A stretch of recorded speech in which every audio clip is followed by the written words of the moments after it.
All right, we got everybody spotlighted. Thank the three of you for joining us, joining all of us here today to talk about how you use your education award, advice you might have, and sort of what you use it on. And I think I'll start with that. I actually will start with you, April, because you're just first in my Brady Bunch box of screens. Let us know sort of where you served. Well, let's tell us your name, where you served, and then just sort of top headline, how you use your education award. Perfect, sure. So my name is April, and I served in the year COVID hit, so 2019, 2020. My service year was actually cut short because I came on as program staff. So now I am an AmeriCorps program manager for the same program I served in. I did put my loans my student loans that I had before I started service, I put them in forbearance under the AmeriCorps forbearance rule while I was serving.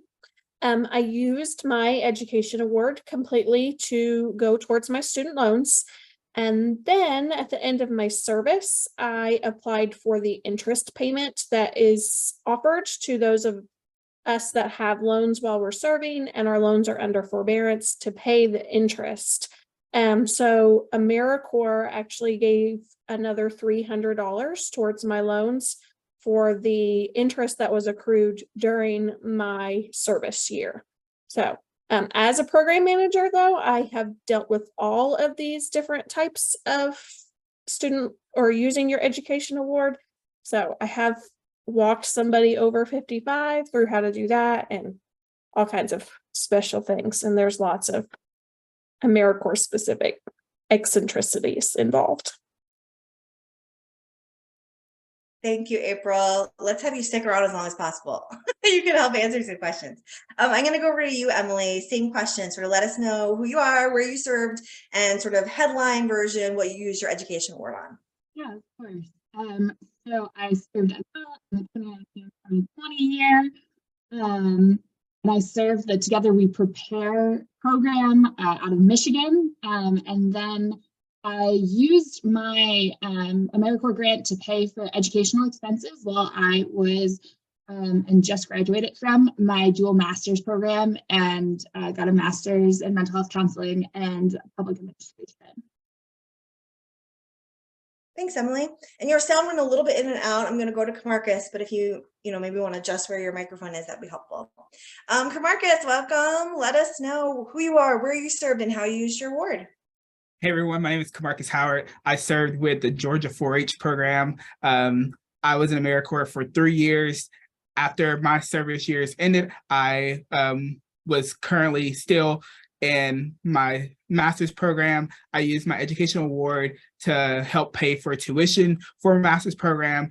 But my last semester in my program, my school awarded the excess money that I didn't have to pay in tuition back to me. Excellent. Thank you all. A couple of things that April mentioned that we can get into is also the option to put loans in forbearance and sort of how that process works, especially sort of having the interest paid off. But also we can talk a little bit about public service loan forgiveness and how that might interact with putting your loans in forbearance if you're interested in that. So Dana, I think, is continually putting the link in the chat for questions. I'm going to open that and try to get through as many as we can. But in the meantime, I want to hear from our alums one more time. And we'll start this time with Emily so that we don't always go in the same order. Can you talk about the general process for using your award? Were there any kind of roadblocks or frustrations you encountered? What were they? Or did it go pretty smoothly? Give us a little bit of a sense of the process. Perfect. And can you hear me? Yes, that's better. Perfect.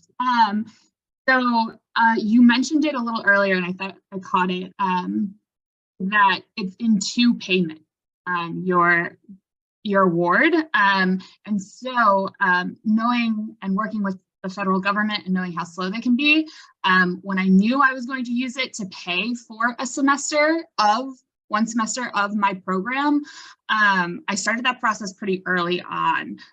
So I want to say about 3 months before I knew the bill was going to be due, I went on to my AmeriCorps portal, went through that process, I did it in full, which again, I know we talked about can impact your taxes, which I paid. So again, depending on how mindful you are or how mindful you need to be, that's just something to keep in mind as well.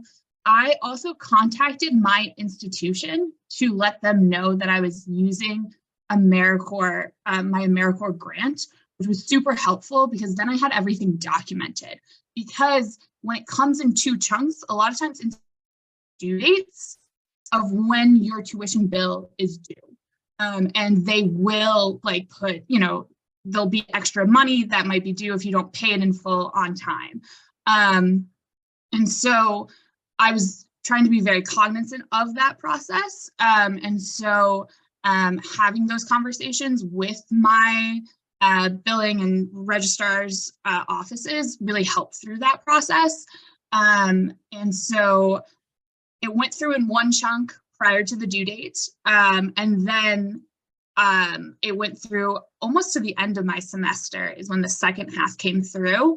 And again, I would kind of just double down on having those conversations with your institution and have it in writing that it, you know, you will not have your semester paid in full by whatever, you know, whatever their due date is, was really important. So that way you weren't charged extra money for being late.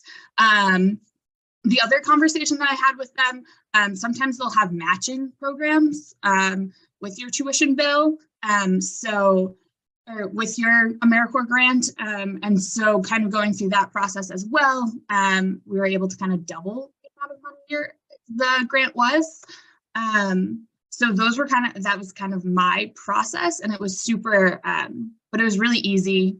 Everything kind of came through as it should have. But I guess like really double down on having an open line of communication with your institution while you're using it and while it's coming in those two chunks is super important, and document and have everything in writing. Don't just have like the phone call conversation, is really my words of advice. Emily, thank you so much. I want to amplify and lift up a couple of things. One is that this open line of communication. I cannot emphasize enough how important it is to be mindful of the process yourself. And then also, if you're using it for educational expenses, talking to your financial aid office. These folks likely know how to process it, but in the case they don't, start that relationship early. They are going to be they're going to be your biggest advocates. They can help you. They can offer guidance. So please make sure that you are maintaining communication with your financial aid office. If you're using it for a loan repayment, there's no reason you can't give your loan servicer a call and sort of talk to them if you need additional guidance, advice. If you're trying to figure out if it worked, if it went, if you have qualified loans, right? The only loans you can use the education award to pay back are qualified federal loans, which means you had to have gone to a Title IV school. That is almost all institutions. However, you should make sure that you have a federally backed loan, not a private loan, a federally backed loan. Probably for most of y'all, those are direct loans. The direct loan is the most common type of loan the federal government issues, but some of you might have Perkins loans, some of you might have Stafford loans. So please make sure that you are in communication with your loan servicer or your financial aid office. They're going to be huge, huge helps here. So thank you, Emily, for raising that. All right, Kamarcus, let's go to you. What was the process like? Any roadblocks, any frustrations, or was it smooth sailing? Well, it was pretty smooth. I was pretty lucky that our financial aid office knew how to process the payment. But one thing that did help me was having our program coordinator, Jennifer Cantwell, saw she's on the Zoom, write a letter saying that how much I was going to receive in my educational award and when the timeline of it should be processed once my exit paperwork should be gone through the AmeriCorps portal. So that was very helpful with the school knowing that information up front, that they were ready to go ahead and just take the hold off of my account because they were going to expect the money directly and not worrying about me having to pay for it. Thank you. And thank you for giving a shout out to your program director too, right? They are another great source of help as a resource. April mentioned, right, as a program manager herself, they have helped people navigate this process before. They can answer some of those questions, or if they can't, they can point you to somebody who can, right? So don't forget the value of going to your program staff for this kind of help. April, coming to you, what was your process like? Any roadblocks? So I wanted to first say that if you call your financial aid office and you're using it for cost of education, I would ask to talk to somebody in financial aid who has experience with AmeriCorps Siegel Education Awards, because there's a lot of turnover right now. Some people know, some people don't, but talking to someone in financial aid who has experience in that is helpful. As far as using an education award for student loans, I feel like that is like the easiest way to do it because you already owe this amount of money. I got on the website, myamericorps.gov, I logged in, when I went to find my student loan holder, I put in like their whole name and it was like, this person is not recognized. And I freaked out for like 30 full seconds. I'm like, oh my goodness, I don't know what I'm going to do now. And then I put in a shorter version of their name and it popped up. Whenever you're dealing with myamericorps.gov, always be aware that it's a government run website that is not very user friendly. So keep playing with it, keep looking at it, look at all options. And as long as you're patient, call the help desk. They're mostly all the time helpful. Every once in a while, you need to call the help desk a second time to get a different person. But yes, it is a very frustrating website, and all of us in AmeriCorps know that.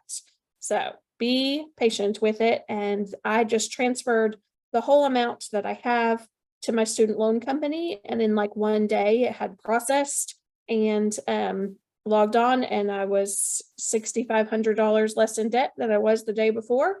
And then I did the same thing for my interest accrual. I applied for it, it was accepted that day, and the next day they made a $300 payment for the interest that was accrued. So it is possible, just takes a little bit of patience. Thank you for emphasizing patience, April. I think that's critical. She makes a great point that there is turnover in financial aid office. Same thing at loan servicers.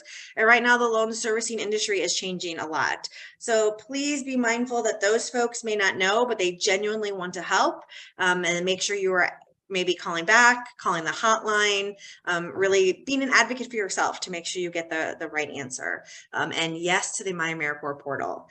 It may be where you have to do everything. That does not mean it is always right. Do not let it be the boss of you. Make sure that you are exploring other options if something doesn't seem right.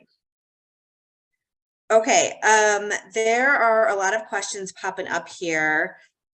Let's see. Did any of you use any part of the education award for something that wasn't just tuition? Did anyone use it for other kinds of educational expenses? And we'll talk about that a little bit, but any of you have any direct experience using it for a laptop or anything else, equipment for class or anything like that? Well, like my tuition wasn't my full balance for my education award. So I had money left over that the school was willing to just cash out to me. So I used those expenses for books and supplies and things like that for college. Thanks, Marcus. I should note that's great. That is going to vary by institution.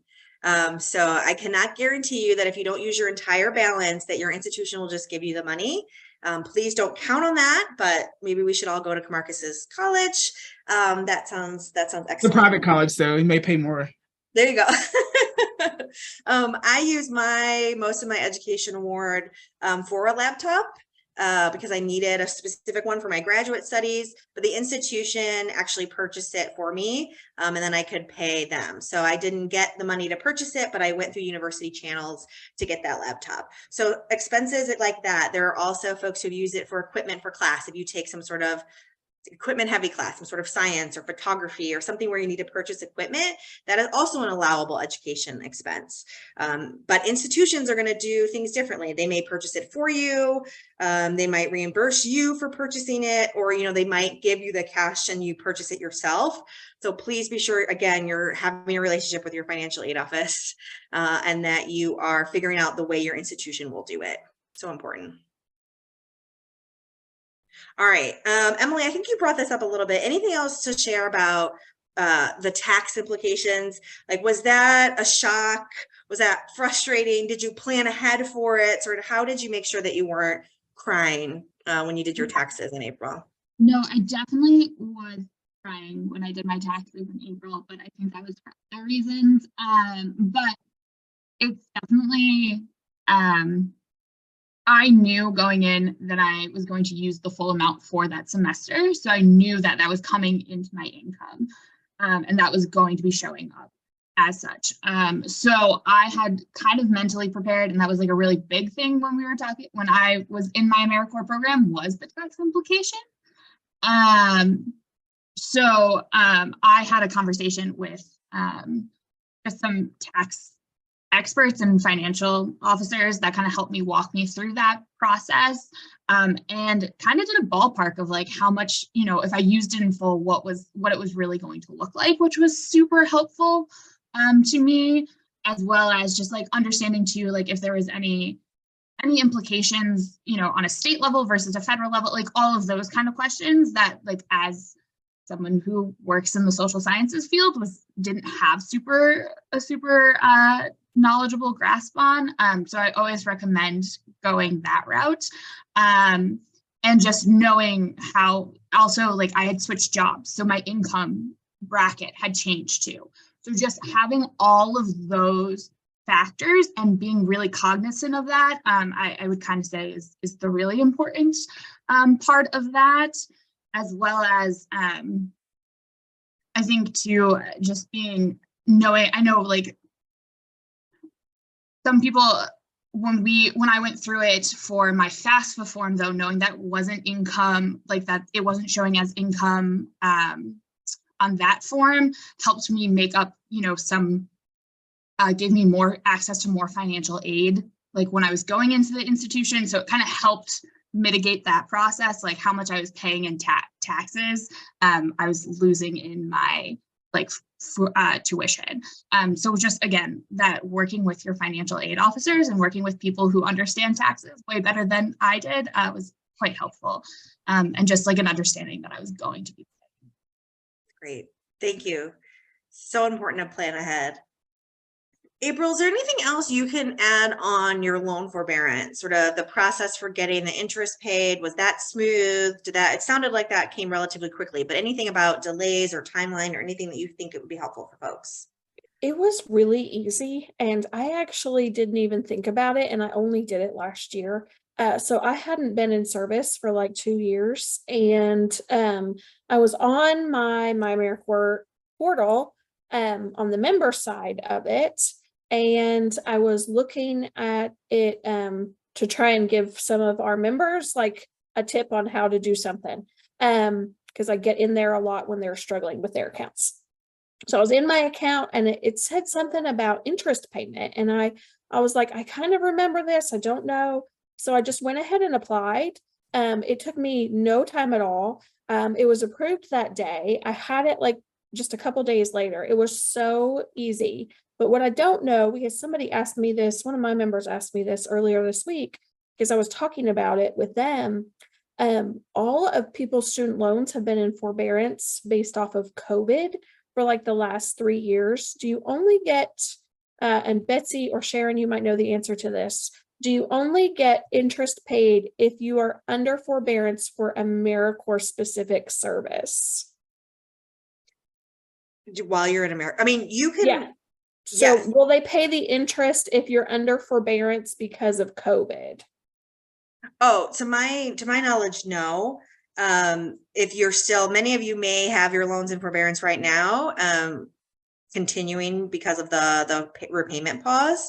But my understanding is your interest, now again, things could be changing. There's a lot, if you're following loan repayment, things are caught up in courts. So I would very much follow closely what ends up happening. But as of right now, there's no plan to forget to pay off interest if you were in any other kind of forbearance besides your AmeriCorps economic deferment. Right. So my loans were in AmeriCorps economic deferment because when I started my service, there was not COVID to put them into forbearance. I put my loans into forbearance because of my AmeriCorps service. But I was super excited with that $300 that I got.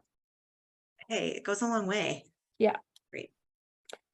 I'm actually going to bring up a clip of someone, an alum, talking about, it's a very short clip, but I want you to hear another voice and someone who used it for what we might call non-traditional uses, because I do see a lot of questions popping up on that. So if you could give me a second, I will share that, and then we can get back to our Q&A.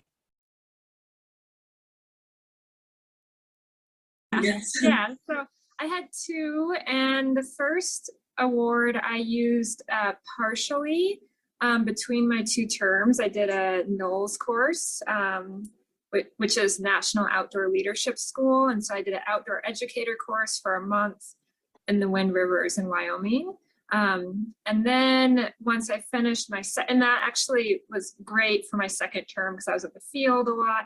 With my second award and the first award, I ended up kind of bundling what was left, and I went to massage therapy school in Flagstaff, and that particular institution had just become accredited, so I was like, it was the first year I could use my ed award, so it was perfect. And yeah, that one became very useful.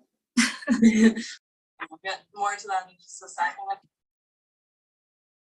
All right, so again, hearing a little bit about sort of outdoor leadership school, Knowles. I believe that link maybe is on the resource sheet, but you certainly can Google it and find out more information if that sounds appealing. And then she also talked about massage therapy school. The key word that she used that you all need to keep in mind is accredited. So you absolutely, if you want to use it for other, so you're not going back for your degree, right? You're interested in other kinds of education or continuous professional development, the institution needs to be accredited. So you need to check on that. You need to look. It might be a course on how to start a small business. Is it offered through a community college that's accredited? Great. Institutions need to participate with the Title IV program. Again, this is so many will be included in that, but I want you to be conscious of that, because if you're looking at massage therapy or there's other kind of vocational options, you want to make sure it's through an accredited institution. But there are so many ways you can use that award if you're looking at what programs or classes are offered at an accredited institution. All right, you three, what kind of advice do you have for folks who are getting ready to use their award, send it to their servicer, or perhaps send it to their institution? Is there anything we haven't talked about that you think, that was really helpful that I did that, or, ooh, I really wish I had done this? Anything pop top of mind for any of the three of you? I had three things and I remember two of them. Let me see if I can remember the other. One is it never comes to your bank account. So when you finish and exit, it's not going to come to you. You always have to transfer it to someone else. So it's not coming to your bank account.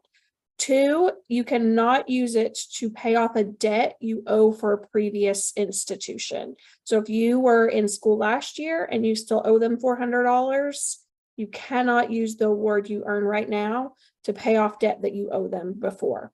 And I remembered the third one. For those of you that are serving your second or third term, that means the first term of your AmeriCorps service is now down a year or two. So it's good for 7 years. So if you do 2 years in AmeriCorps and you have 2 education awards and you haven't used one of them yet, you're down to 6 years already. So I have 2 members right now that have just finished their second year. Well, they only have 5 years left in their first AmeriCorps award. So you think 7 years is a long time until you realize that you're in 2 of it already. So be mindful of the 7 years. Don't ask your program manager where your education award is because it's not in your bank account yet, because it's never come into your bank account. And just pay attention to all the information out there. I saw a lot of questions on that 55 and older, Betsy, too. I think that is in the chat. One that is confusing. Last thing, I promise. If you give your award to someone, they can only earn 2 total awards in their whole life. So they can do from you, your grandmother, and then go on to serve and get 2 themselves. You can only earn 2 your whole life, even if you've been given 2. Yes, when you transfer, if you're eligible to transfer, that count, whoever you transfer it to, that goes into their My AmeriCorps portal. It has their name on it. It is their award. So if you are thinking about transferring it, thank you, April. That's a great point. That counts as one of their education awards, could is technically becomes their benefit. I promise I'm going to take a quick breather and we're going to start answering questions. But thank you, April, for raising the 55 plus one. Camarcus, what about you? Anything you, looking back, we should have done differently? Any other tips for folks? I would just say start early, like everybody else has said. As soon as you know that you want to use your educational award, start contacting your school, get in contact with your program coordinator to see if they can provide you a letter telling the school how much it will be, when they should expect it, things like that. So your tuition won't be held or your classes dropped if that's your plan for next semester. Thank you. It can't be said enough. To plan ahead, to follow on with the process, to make sure that you know where things are, and to be in communication with folks. We can't say it enough. So thank you, Camarcus. Emily, what about you? Can you hear me? Now I can. Just echoing that in communication, be on top of it. You're your biggest advocate, as well as reach out to your institution to see if they match your educational grant. That does happen. And so you can automatically double it without doing another term of service or having another term. So, advocate for yourself, ask those questions, because a lot of times institutions aren't super forthcoming about that. And then I think I saw somewhere about an educational vacation. I saw that question. And I do know that someone in my program did go through a accredited institution, and I know, like my program, they went to England for a public health policy class, and that was something that would be considered covered under their program and their financial aid. And I can't speak to the specifics of that, but I do know like that was a possible use of that money. Yes, thanks. And I see a couple of the chat or questions in Slido related to international study too. Certainly that could be an option if it's affiliated with a U.S. institution that's uses Title IV funds. That could be a lot of institutions have study abroad programs or options in other countries, but please make sure that you're ensuring that it is a program associated with a U.S. based institution that participates in the Title IV program. Thank you, Emily. Thank you, all three of you. Exceptionally helpful. One, thank you for your service, but I'm so glad you were all able to use your education award and manage the system successfully. That gives us hope. We can all do this. We can take advantage of this great award, even if there are some quirks and some things to pay attention to. So you all are welcome to stay, but I know you have things to get back to as well. So let's all say thank you to our guests. Thank you so much for your time.